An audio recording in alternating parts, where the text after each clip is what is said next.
وہ پھر بھی گورنر رہا, نہ معزول ہوا, دندناتا رہا, اپنی طبی موت مرا ہے وہ.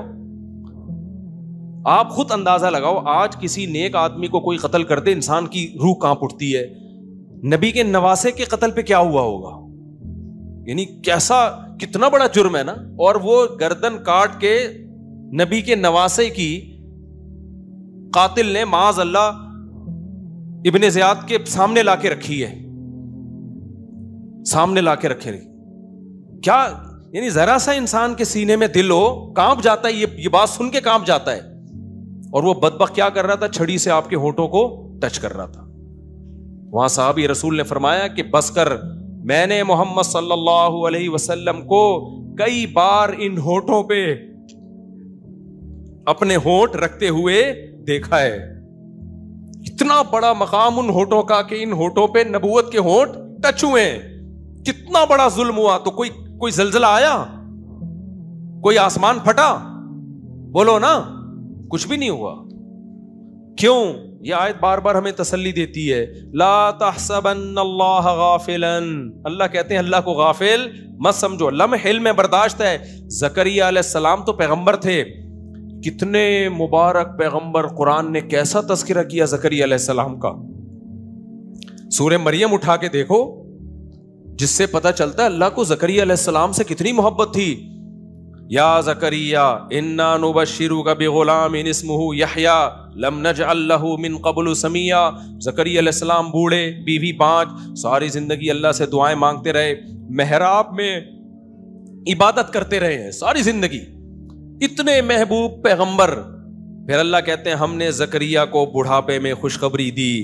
انا نبشرک بغلام, اے زکریا تجھے لڑکا بھی ملے گا, اور اس کا نام ہم پہلے سے بتا دیں یحییٰ ہوگا.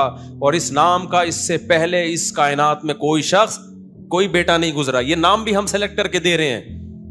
اور سیدن وحصورا, وہ سردار ہوگا, انتہائی درجے کا پاک دامن شریف ہوگا.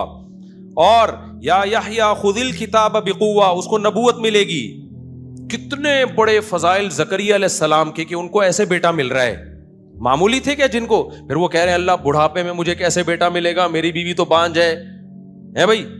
اللہ جواب میں کیا کہتے ہیں, قد خلقتک من قبل, اے زکریا میں نے تجھے پانی سے انسان بنا دیا, تو بڑھاپے میں تجھے اولاد نہیں دے سکتا. پھر اللہ کہتے ہیں میں زکریا کو یہ پروٹوکول کیوں دے رہا ہوں, انہم کانوا یسارعون فی الخیرات. زکریا اور اس کی بیوی نیکیوں میں ایک دوسرے سے بڑھ چڑھ کے حصہ لیا کرتے تھے. وَيَدْعُونَنَا رَغَبًا وَرَهَبًا, راتوں کو اٹھ کے ہمارے سامنے ہاتھ پھیلا کر ہم سے جنت مانگا کرتے تھے اور جہنم سے پناہ. یعنی نیک لوگوں کی ساری صفات کس میں تھی؟ زکریا علیہ السلام میں. حشر کیا بنی اسرائیل نے ان کا. زکریا علیہ السلام کو اس بڑھاپے میں دشمنی میں پکڑ کے ان کے سر پہ آرا چلا کے 2 ٹکڑے کیے. کوئی عذاب نہیں آیا اللہ کی طرف سے.